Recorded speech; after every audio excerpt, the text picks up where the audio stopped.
Thank you for joining us for the Chamber Economic Forum. I'm Fred Martino. We're going to have our audience in the studio asking questions in just a moment of our economists from New Mexico State University. Back with us as they are just about every quarter, Jim Peach, Chris Erickson, and Ken Martin. We're going to get up to speed on all of the important information about the national and state economies as well as the financial markets. We begin with the national economy and Dr. Peach. Thank you, Fred. And as always, I'd like to thank the Chamber and thank KRWG for having us back again. It's always a pleasure when you get invited back someplace. Sometimes you don't. The national economy, especially over the last year, could easily be compared to NMSU's football team. We've made a lot of progress, but we've got a long way to go. And let me give you some data about that.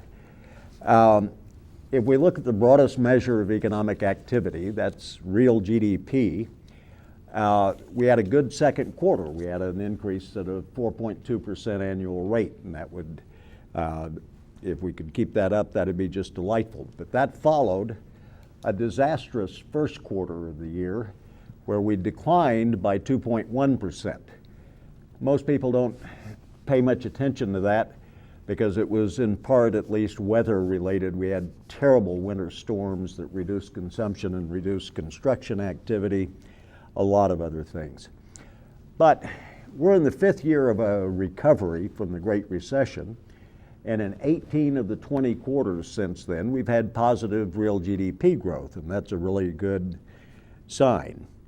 For the rest of this year, the kind of consensus forecast is about 3%, and that would put us in for the entire year at about 2%, well below our long run average.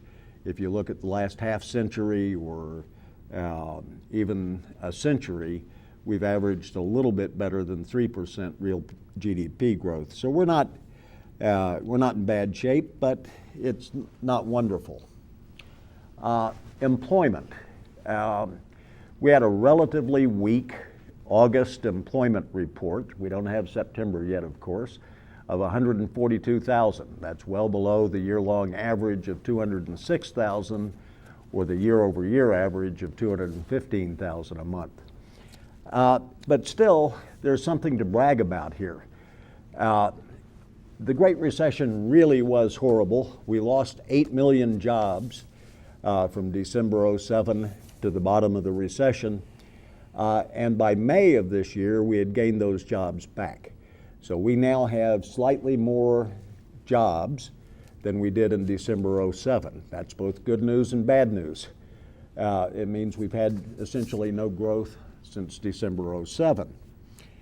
There are two sectors that we still need to be very, very concerned about nationally. We're still down 1.6 million jobs in the manufacturing sector from where we were in December '07, and we're down 1.5 million jobs in construction. And both of those are kind of central to anything that you would want to call a recovery. There's some good news, though. Automobile sales. Before the recession in 2005, 2006, we sold in this country about 17 million per year of new automobiles and light trucks. At the depth of the recession in 2010, we were down to 10.5 million. Last year we hit 15.5 million, and this year a lot of people are suggesting that we'll hit 17 or even 17.5 million auto sales. That'd be really, really good. Whether or not we can continue with that in part depends on continued employment growth. We need that to be able to sell more cars, and also, of course, what the Federal Reserve does about interest rates. Housing. You'll know that the recession is really, really over with when the housing markets have recovered nationally, and that hasn't happened yet. We've had really mixed results this year. We're sitting at about 600,000 single-family home new starts, and that compares to slightly over 1 million before the recession started. We may not ever get back to the 1 million a year single-family home starts. Inflation. Next topic. There's simply no inflation in sight. The Consumer Price Index last month in August declined by 0.2%. It was 1.7% year over year. The Producer Price Index was unchanged in August, and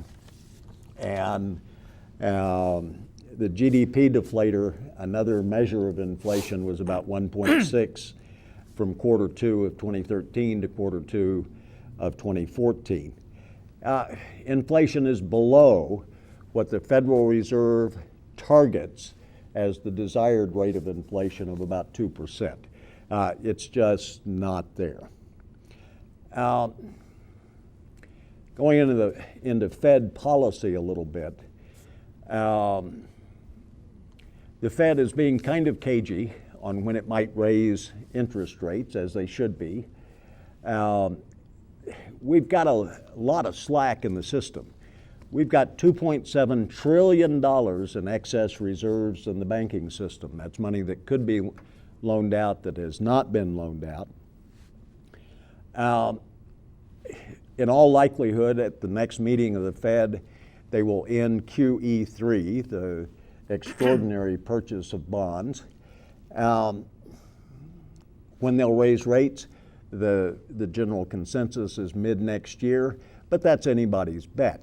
I keep predicting the Cubs are going to win the World Series. You might as well bet on that as to bet on a particular time for the Fed to take any given action.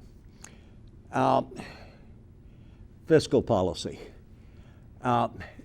There's no doubt that the sequestration, which is still in effect, has been a drag on the economy. It has reduced government spending. In fact, we've reduced the deficit from $1.4 trillion in 2009 to about $400 million this year. We've reduced the deficit by about $1 trillion in a 5-year period. It's tough. It's not a growth environment, especially given that we've got an election coming up. We've passed a continuing resolution. We're not going to see any increases there. We probably also won't see any threat of a shutdown anytime soon. What do we need to worry about? All kinds of things, but in particular the international economy. The Eurozone is in the tank. There's hardly any country in the Eurozone where GDP is increasing at even a normal kind of rate. The developing economies are not growing as fast as they were even 2 or 3 years ago. We've got all kinds of crises, ISIS, the Ukraine, all kinds of things that could upset the apple cart here. One of the really unusual things, and then I'll quit, is that generally speaking, when we have international crises, especially in the Middle East, we see a spike in oil prices. This time around, we've had these horrible crises, Syria, Iraq, Yemen, all over the place, and we've seen oil prices decline, and that's very, very unusual. Like the NMSU football team, we need to make some more progress. Okay, and certainly I think Dr. Erickson, folks would agree we need some more progress in the region and the state too. Yeah, and Jim mentioned the sequester, and Jim mentioned the sequester, and one of the things I think, like any good economist, when I'm right, I like to remind you. When I'm wrong, I don't bring it up. And about a year ago, we were talking about the sequester, and I said it would trim 1% to 2% off the growth in the state. And in fact, it has done that. That's employment growth. And we're growing at a very modest, statewide, we're growing at a very modest rate of 0.5%, which is below our long-term trend of around 2% by that 1% to 2% that I said we would probably see. And in the state, this is for July numbers. We don't have the August or September numbers yet at the state level. But here in July, we've seen a decline in manufacturing employment. We've seen a decline in construction employment, and we've seen a decline in a category called other services statewide. And the sectors are doing well, and one in particular that's worth mentioning is natural resources, which includes oil and gas, and that has been doing quite well. And of course, that's also reflected in the state budget. The state generates quite a bit of revenue from particularly natural gas, but also from oil, and the improved production in that area and the higher prices in that area have resulted in a state budget that appears to be back to a level that it has not seen since the recession began. Now, when you factor in inflation, that's still 10% or 15% below where it was before the recession, but still we're seeing a recovery there. And of course, for Las Cruces, that's good news since we depend heavily on the university, and the university receives quite a bit of funding from the state. Sectors that are doing well statewide include education and health services, also include information services. But overall, the state's not doing that well in terms of employment. When you look at Las Cruces, we're growing at about 1.5%, and that's mainly driven by expansion at Fort Bliss. El Paso is one of the metropolitan areas to receive the most increase in federal government employment in the last couple of years, and that's being driven by expansion at Fort Bliss and also border security. And that expansion at Fort Bliss is spilling over into the Las Cruces. Particularly strong in Las Cruces are financial activities and utilities. Now, of course, the big excuse me, the big controversy here in Las Cruces is minimum wage. People who are following local news know that the minimum wage originally was proposed to be increased from $7.50 an hour to $8.50, and then recently the City Council accepted a proposal by CAFE, which is an activist group, to raise the minimum wage to $10.10. Minimum wage is a very difficult issue. The evidence is that an increase in minimum wage does not reduce employment. That's surprising to a lot of people, including me. Up till a few years ago, if you'd asked me what happened when you raise minimum wage, I would have said you'll reduce employment. But that has not turned out to be true empirically. But what it does do, there's no question about it, when you're talking about minimum wage, increasing minimum wage, you're talking about taking money out of the pockets of business people, small business people, and giving that money to their employees.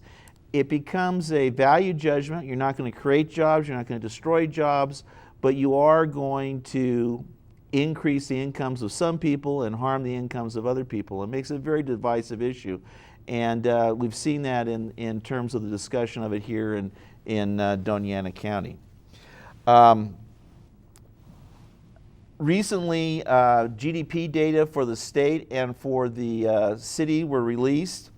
GDP growth in the state was, we ranked 31st overall, but if you look at construction employment, we ranked 43rd in construction employment growth, and actually that was a decrease in construction activity. And if you look back since 2009, the construction sector here in New Mexico, we ranked 49th among the 50 states in terms of expansion of construction, and of course that was actually a contraction. In the metropolitan area, Las Cruces ranked 231st in growth, and Albuquerque ranked 301st in growth among 381 metropolitan areas. Kind of an interesting fact that to look at is, we talk about growth, but it's also important to remember that we live in an area that has very low incomes. In the most recent data releases for 2013, Las Cruces had a per capita income that was 53.1% of the national average. Nationally, it's about 51,000. Here in Las Cruces, about 27,000. And that ranked us 354th out of 381 metropolitan areas. And that's better than when I first moved here. When I first moved here 25 years ago, we were 5th from the bottom. Now we're 27th from the bottom. That's an improvement. We're doing better, but there's a long, long ways to go. We have a lot of poverty in our area, and we have a lot of low-income people, and it's important to keep that in mind as we talk about economic growth. And that's one of the reasons why I think it's very important to continue to strive for economic growth and economic development in our community, because we have a lot of people who need jobs. We have a lot of people who have low income and could use better jobs, better paying jobs. And when we go to a slow growth type of environment, we're not providing the jobs for those low income people that we need.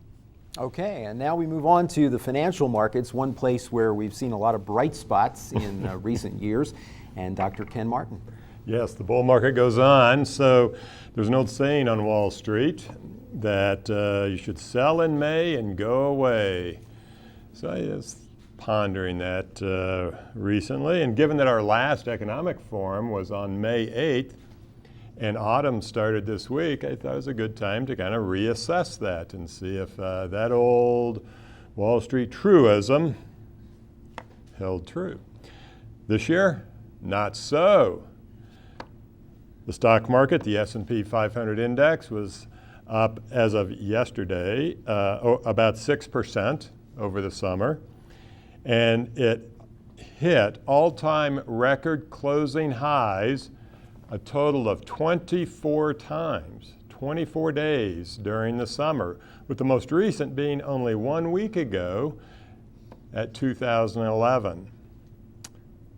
Unfortunately, a week ago seems like a long time, because today the market's getting hit pretty hard. The Dow was off 250 points right before I came over here to the studios. The S&P was down to 1967, about 44 points off of that record closing high a week ago. And so something seems to be going on. What could go wrong, with this story of bull market continuing record closing highs? Well, there are a number of things that people talk about. One is Fed tightening. Jim's already mentioned that. Hold on to your hats. The Fed is going to increase interest rates sometime, maybe next year, maybe. That's a worry. I don't quite get it, but the talking heads have to have something to talk about. Other concerns cropping up: international tensions. Ukraine is still in the news. ISIS in the Middle East is a concern. And just today, the headline I saw, I didn't delve into the story very deeply, but the headline I saw had to do with Russia, a Russian court potentially making it legal for Russia to expropriate assets, seize control of assets. And there's because there are economic sanctions against Russia because of Ukraine, I think the commentary is that Russia is flexing its muscles and, in essence, engaging in a bit of negotiation over this issue. And these things just kind of erode investor confidence, and so there's a big sell-off today. The other thing going on today that I saw the headline on was Apple's iOS upgrade. If you have the new Apple, or if you have an Apple iPhone, you can upgrade to 8.0, iOS 8.0, but don't upgrade. You can't upgrade now to 8.0.1. It's the latest upgrade. They've pulled that back. Apple stock is getting hit pretty hard, down about 3.5% today when I looked. The slowing European economy is another worry. Jim mentioned that also. And the final thing is the calendar. September is the worst month for the stock market historically. It's, I believe, the only month in which, on average, the market has a negative return, a loss, on average, over the years. Not exactly sure why, but there you have it. Okay, now, the good news is I think we're nowhere near bubble territory on any market, no matter what kind of market you look at. I did take a look back over the summer to see if any of these markets, because we had a pretty good summer, whether any of these markets were hitting kind of bubble conditions during the summer. First, you have to define what a bubble is. You have to have some kind of metric. I like the way that Jeremy Grantham describes it. Jeremy Grantham is one of these deep thinkers. He's a portfolio manager out of Boston, and he calls and he tracks bubbles. And they, in his view, one of the most important services a portfolio manager can provide is staying away from bubbles, because the inevitable crash is painful. So a bubble, as he defines it, is 2 standard deviations above the trend. He really doesn't define, in what I've read of his writings, he doesn't really define what trend means, but I've defined it as, in a simple way, the 200-day moving average in the price. And then you look at the 2 standard deviations above it.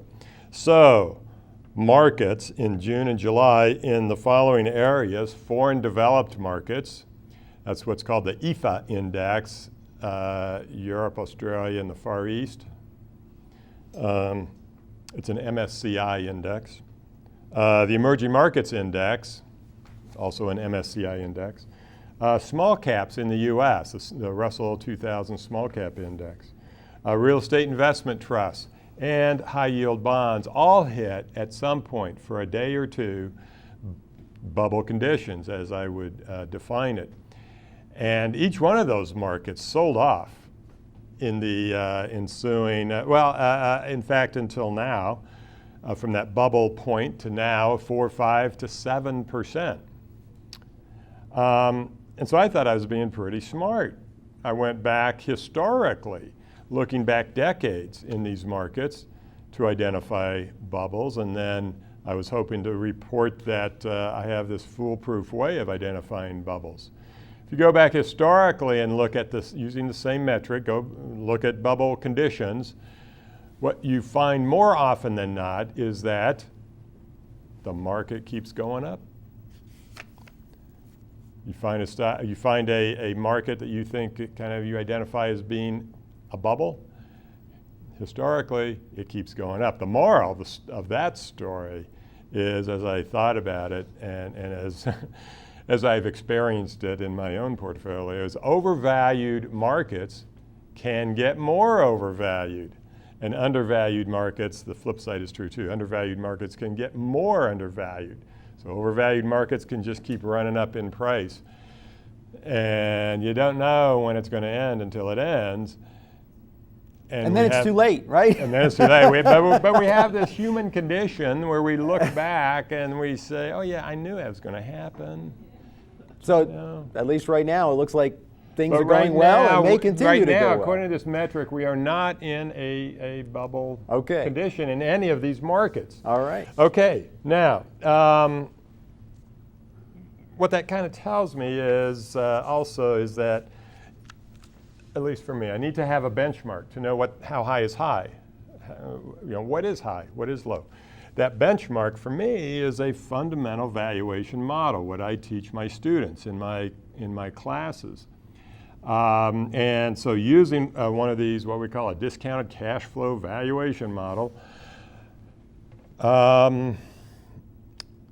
I calculate the value of each of the stocks in the Dow Jones Industrial Average. There's only 30. If I were doing it for the S&P 500, I'd have to do this 500 times. It's a little much. So 30 I can do. And last May when I did this exercise, the Dow was at about 16,400 and my target price was 17,300. Last Friday, the Dow hit 17,279. I'll declare victory and move on. All right. Very good. Well, One more? One more. Okay, Fearless one more point. forecast? Yep. I mean, the audience is on the edge of their seats, I can tell. You want to know, well, what about the next 6 months or year? So I did this again. Finished it up last night and calculated a target price of the Dow, 18,700. It's about a 10% move from where we are now. Wow. Buy And the dip. all of us who took money out of the stock market after the crash are saying, wow. Well, you can't make up that. Yeah, no. But you can have a well-diversified portfolio allocated across asset classes. That's the smartest way, the best way of investing and realizing it is a long-term game. It's not a one-week game. So we see today the market's down a lot. Don't get panicked. Stay the course. If you are panicked, you probably have a little too much in equities.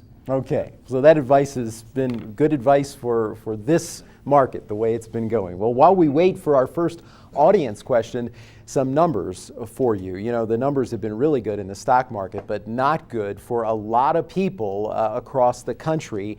The U.S. Census recently reported poverty rates, and New Mexico's poverty rate in 2013 was about 22%. It actually went up. That is compared to a U.S. rate of less than 16%. And this is important. The U.S. poverty rate went down while New Mexico's went up. U.S. Census also talked about median income in 2013. And New Mexico and the U.S. median income were both up slightly. However, New Mexico's median income is about $8,000 less than the U.S. median income. U.S. about $52,000. New Mexico's median income less than $44,000. Closer look, though, at median family income reveals something very important to look at. U.S. Federal Reserve looked at this and showed a real big problem nationally.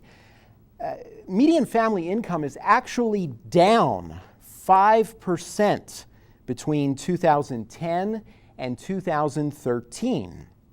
And families in the middle with some post-secondary education actually suffered the worst loss.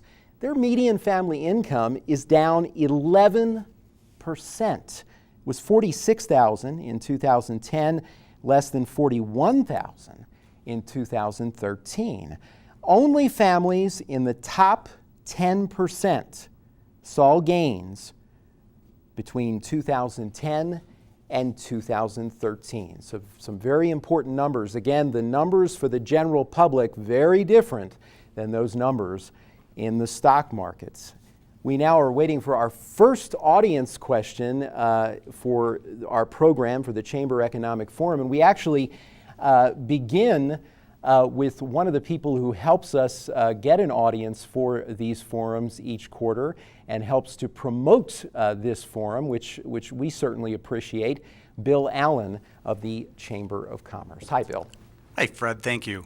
Thank you, and gentlemen, again, thanks for being here. We very much appreciate all that you do in informing the public on what's going on in Las Cruces, stock market, and the national level. Question for you, I don't know if it's Dr. Peach or Dr. Erickson. I keep reading and talking to some friends in the Midwest. It sounds like a lot of the manufacturing jobs that went to China are starting to head back here due to the uncertainty and maybe the quality issues coming out of China. They're maybe not coming back to the United States, but certainly some of them are headed to Mexico. If, in fact, we see an increase in manufacturing in Mexico, what does that mean maybe for southern New Mexico, West Texas, as some of the goods will come through our ports? I'll start with that, and Jim may want to add in. Of course, one of the bright spots in southern New Mexico and in the Las Cruces metropolitan area is the new rail intermodal transportation hub down in Santa Teresa. And that's driven the location of that was driven in large part by the existence of manufacturing just across the border in Geronimo, which is the Mexican town across the border from Santa Teresa. And in general, the border has been a source of employment for our region, and it's likely to continue to be a source of employment for our region. In regards to the manufacturing jobs, one of the things I was looking at in preparing for this forum was the fact that here in New Mexico, our employment in manufacturing is down fairly sharply, but the value added, that is the dollars generated from manufacturing, is actually up fairly sharply. And what that indicates is New Mexico, like the rest of the United States and like the rest of the world, is becoming much, much more productive. And that productivity is resulting in a decline in the demand for employment in manufacturing. At least that's what the current data is showing.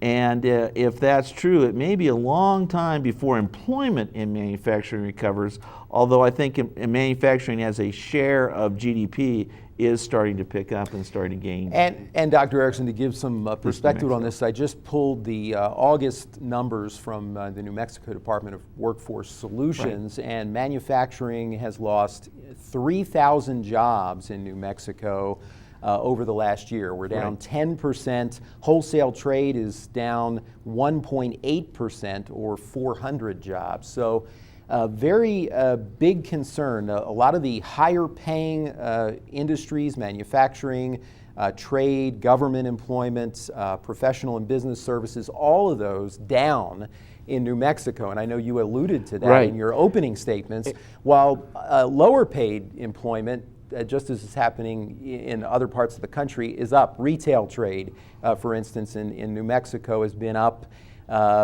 since actually September of 2011, except for 2 neutral months and 1 negative month in 2013. Yeah, yeah, and it's this is a problem. The structure of the economy is changing. I think you got to be careful about whether or not a particular sector has low-paying jobs or high-paying jobs. You know, we always talk about service jobs being low-paying. Yet, if you think about it, lawyers are in the service sector. It's still a very high-paid profession. On average, right? On average, yeah. that's right. Sure. And you know, so it's important that we don't paint with too broad a brush in this way. But yes, I think the structure of the economy and the structure of the jobs are being created in as we move out of this, you know, very severe recession, both here in New Mexico and nationally, is an issue. Okay. Let me make sure. 2 quick comments. Number one, nationally, in addition to productivity increases and the international uncertainty, we have another factor that's going on, and that's incredibly low natural gas prices, and in many parts of the country, that results in lower electricity prices. Right. But we're still down 1.6 million manufacturing jobs from when the recession started. But that's part of a long-term trend. That trend has been going on for 40 years. On the positive side, that means, given the increases in output, as Chris mentioned, output per worker has skyrocketed, even if wages per worker have not. We've broken the traditional relationship between productivity per worker and wages. That's just not there anymore. That is an incredibly good point to make. Now, one other thing locally, I talked to someone this morning, Santa Teresa, they're out of space. They're out of space for manufacturing buildings, they're out of space for warehousing. They are turning away deals in Santa Teresa because they don't have any space. And developers, if there are any in the audience, are not rushing down there to build buildings. They need some buildings down there. Okay, we have another question. Hi, Michael Henderson, Las Cruces. A national topic that really hit the news on Monday was this inversion that companies are trying to do, and hit Medtronics with a contemplated inversion. And then maybe hypothetically, you guys could address New Mexico too, what that could mean to a company that was trying to reduce its tax burden, and I guess to make a positive statement that you could comment too on the difference between reducing the taxes for the corporation and helping their shareholders or increasing the taxes for the United States government. Dr. Martin, I mean, I'd like you to address this because, good. you know, this is an interesting issue, right? I mean, none of us like to hear about U.S. companies trying to avoid paying taxes, but from the perspective of responsibility to shareholders, which is what companies have to do. They have to be responsible to their shareholders. Mm-hmm. That's what they do, right? I mean, yes, they do have responsibility to their shareholders, and and Wall Street's reaction is when these tax inversion deals are announced, it's a pretty positive impact on the stock price. So Wall Street's applauding it. It probably speaks more to the perhaps high corporate tax rate that we have in the U.S. At least my understanding is that we are higher than other countries, and hence giving motivation for these companies to do tax inversions.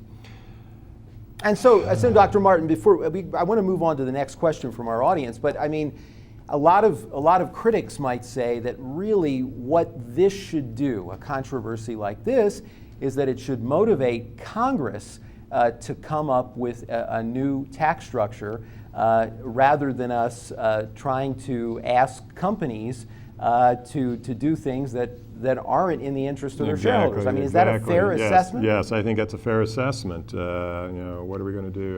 Have CEOs sign a loyalty oath, or yeah, I mean, bring them in front of Congress? They have and a different them? I think we've done that Jim, before. you disagree? The solution is very, very simple. There you go. Okay. And it might surprise you coming from somebody who's known as a tax and spend liberal, but let's get rid of the corporate income tax. It is a small portion of total federal government revenue. There's too much whining about it. Let's get on with some important issues. We can figure out a way to recover that tax revenue, tax it all at ordinary income tax rates. And that'll require some redefinitions of what we mean by income, but let's just get rid of it.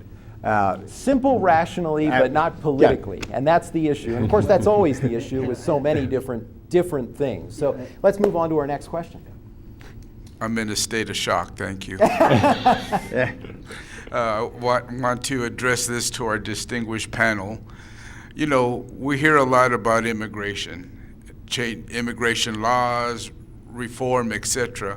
With over 12 million plus undocumented individuals in this country, and if we do some kind of comprehensive plan to incorporate the old ones and the new ones who have entered this country legally, what kind of impact will that have on the economy locally, state, nationally, health, education, taxes, entitlements? What impact will that have? That's a great question. Dr. Peach, it's a tough one too, I'm sure, but what are your thoughts on this, on what kind of an impact it would have if we actually did get comprehensive immigration reform? Well, depends on what you mean by comprehensive immigration reform. We had a panel at the recent Dominici conference on this. We had 3 very great speakers on that topic, and they didn't solve the problem in 2 hours. I'll just make a couple of comments. Number one, we don't know how many people are here illegally. Those estimates are the best estimates we've got, at more or less 12 million from the Pew Research Foundation, but there are a lot of assumptions there. Number two, even if we do have 12 million people, they're not going away, whether we have immigration reform or not. I would much rather see some path towards legalization for those people who are here. And legalization is very, very different from amnesty. I didn't say give them citizenship. I said let them be here legally so that they can move around, get a driver's license, and do all the things most people can do. Have there been any good studies on economic impact? Yes, there are thousands of them. Immigrants, depending, and it is often industry specific what the impact is. What about the overall impact? Overall, additions to the labor force typically increase gross domestic product. There is almost no evidence that immigrants take jobs away from current residents. And getting at his question, does tax revenue typically are less likely to be on public assistance of any form than Okay. citizens. But it's a mixed bag across industries and across issues. Jim is right. If you look at the studies, the best guess of these studies is that immigrants pay about as much in taxes as they cost government in services. But the benefits of their taxes, what services they access, tend to be different than the taxes they pay. So, for example, they pay into Social Security, they pay federal income tax, but then they use services that are local, whether it's health services or education services. And so the impact on state and local government often is negative in terms of net tax revenue versus services provided, whereas the benefit at the national level is often a net positive. That is, they pay more in federal taxes than they receive back in benefits. And so the impact of illegal immigration is not felt equally. Those areas that have a large population of illegal immigrants find that it costs them considerably more than the revenue that's generated typically, and just the reverse of communities that have less than the typical number of illegal immigrants. Very good information. Interesting topic. Another question? Yeah, I have a question that comes back to our local economy. We have a couple of initiatives that are going to be on our ballot here coming up. They're going to raise the local gross receipts tax, I think, to be the highest in New Mexico and now higher than our counterpart across the border in El Paso in Texas. How is that going to impact our competitiveness as a community when that happens? Well, whenever you're talking about taxes, the issue always is, are the taxes going to pay for things that are beneficial to the community, or are the taxes going to pay for things that are wasteful or not needed by the community compared to what's being provided in the private sector? It's not a yes-no factor. So if you increase taxes and then use that to fund improved education, which then leads to more productive workers, well, then that's a smart thing to do. If you use taxes to increase salaries of wasteful bureaucrats, then that's a bad thing to do. So it's very hard to draw to a particular, to talk about a particular thing without looking at both sides of the issue, what it's being spent on and what the taxes are going for. In general, if you have higher taxes in one community versus another, then people will not necessarily travel to El Paso to avoid those taxes. But if they're going to El Paso anyway, they'll plan their shopping around that, and that can have a small negative impact on local spending, but it's likely not to be very large. And El Paso has a higher sales tax than our gross receipts tax anyway. Yes. Yes, and So I think you wouldn't- what he was referencing was that if Yeah. it goes up, Yeah. it would be If higher If it goes than El up, Paso. El Paso's still got a And higher that would sales depend tax. on Our the vote. competitive position will not be changed. So looking at August numbers again, before we get to our next question, to kind of compare how are we doing locally as far as unemployment compared to the states. Unemployment rate for New Mexico actually went up in August to 6.7% from 6.6% in July. But locally, our unemployment rate is higher than the state average, 7.2% in Doña Ana County, 7.5% in Grant, and a whopping 12.8% in Luna County, the highest unemployment rate in the state of New Mexico. Our next question. Hello, my name is Jonas. I'm from Tucumcari, New Mexico, and my question is for Mr. Martin. How do you feel about large Chinese companies moving into the market? Should buyers beware? Large Chinese companies. Well, like Alibaba? Alibaba. I would welcome Alibaba. Amazon needs a little competition.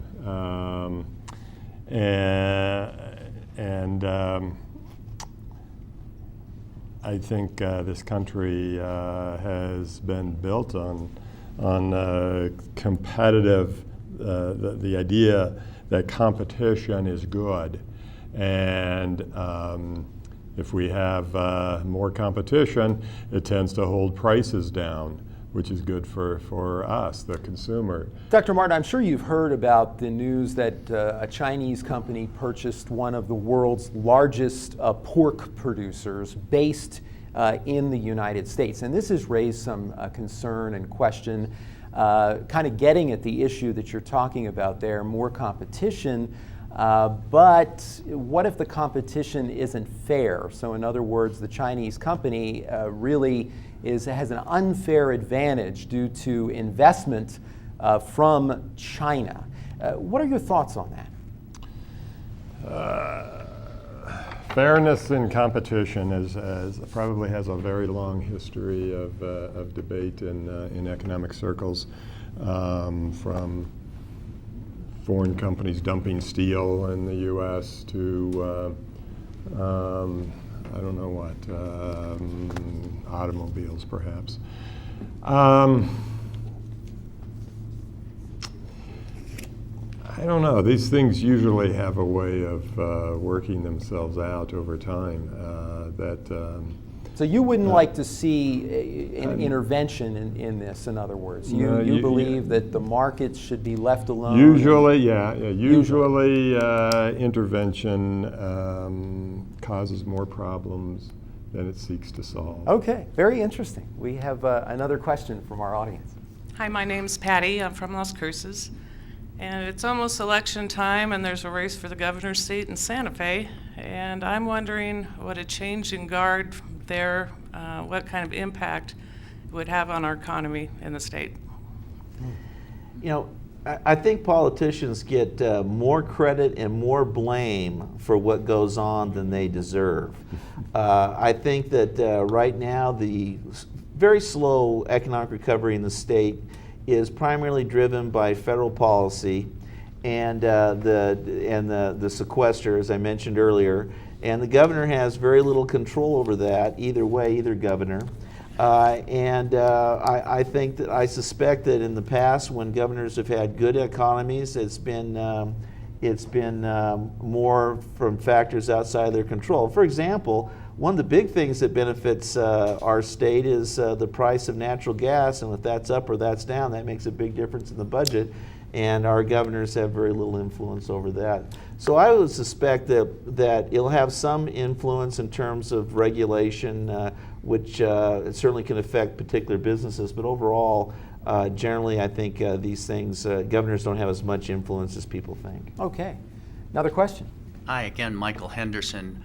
Dr. Erickson, you mentioned that the empirical studies show that raising the minimum wage does not cause employment to go down. I guess I would ask some hypothetical questions with regard to that study, or digging down.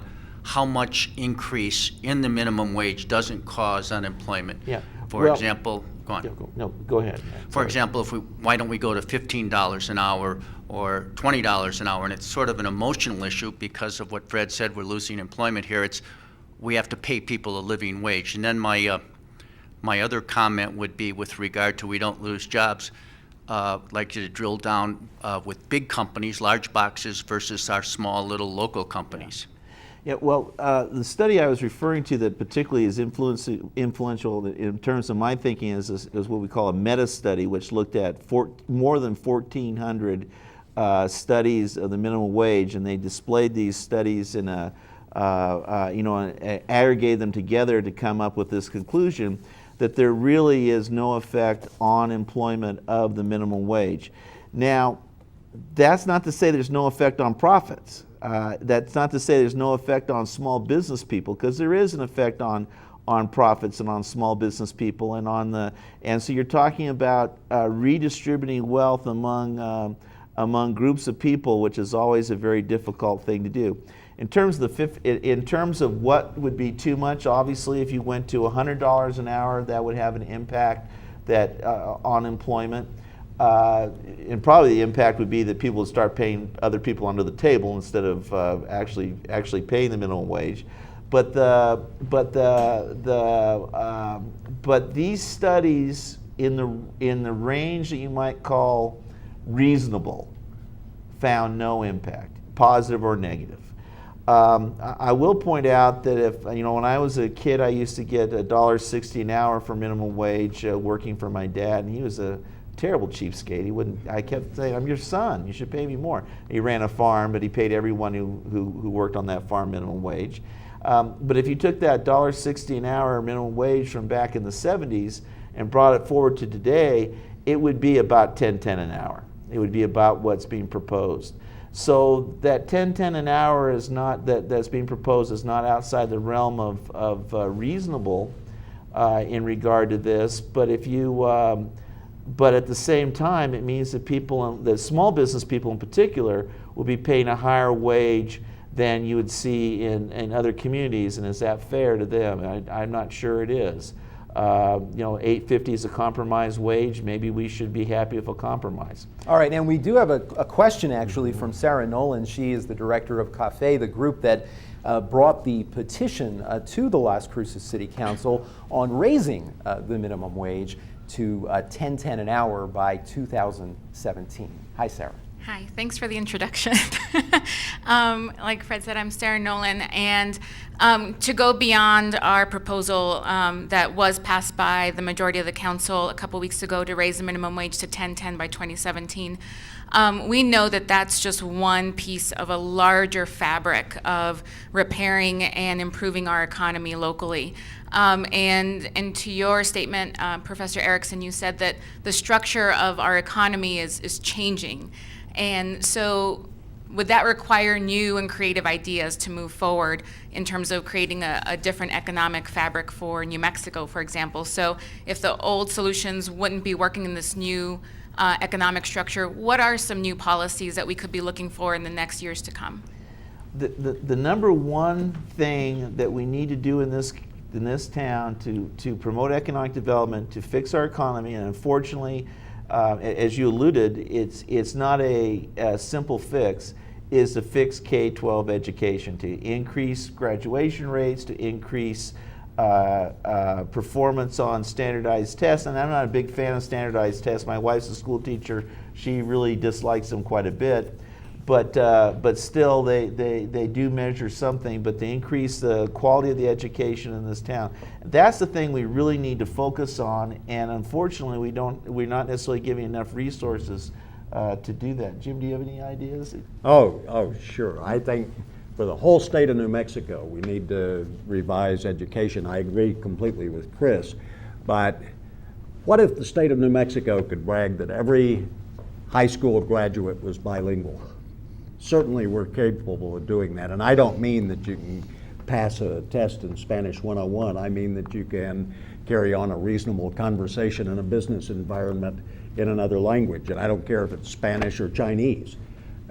What if we'd be the only state in the nation that could do that? There are all kinds of imaginative programs that could do it. In New Mexico, I really think education, we need infrastructure investment badly. We need broadband. This is the 21st century. We need high-speed broadband throughout the state, everywhere. What about investment, in addition to infrastructure, what about investment in terms of tourism, particularly locally with a new monument? We spend, I feel sorry for the people in the Department of Tourism. We spend very little promoting tourism in this absolutely gorgeous state. We spend probably even less fixing up our roadside rest areas along the highways that are in dismal shape, which is the first image that many visitors get to the state. Okay. We need to spend a lot. We don't spend money on our state parks. We need to do that. Okay. We have time, I think, for one more question. We just have a few minutes left, very quickly. My name is Ron. I'm from Las Cruces. I didn't introduce myself the last time. I'm sorry.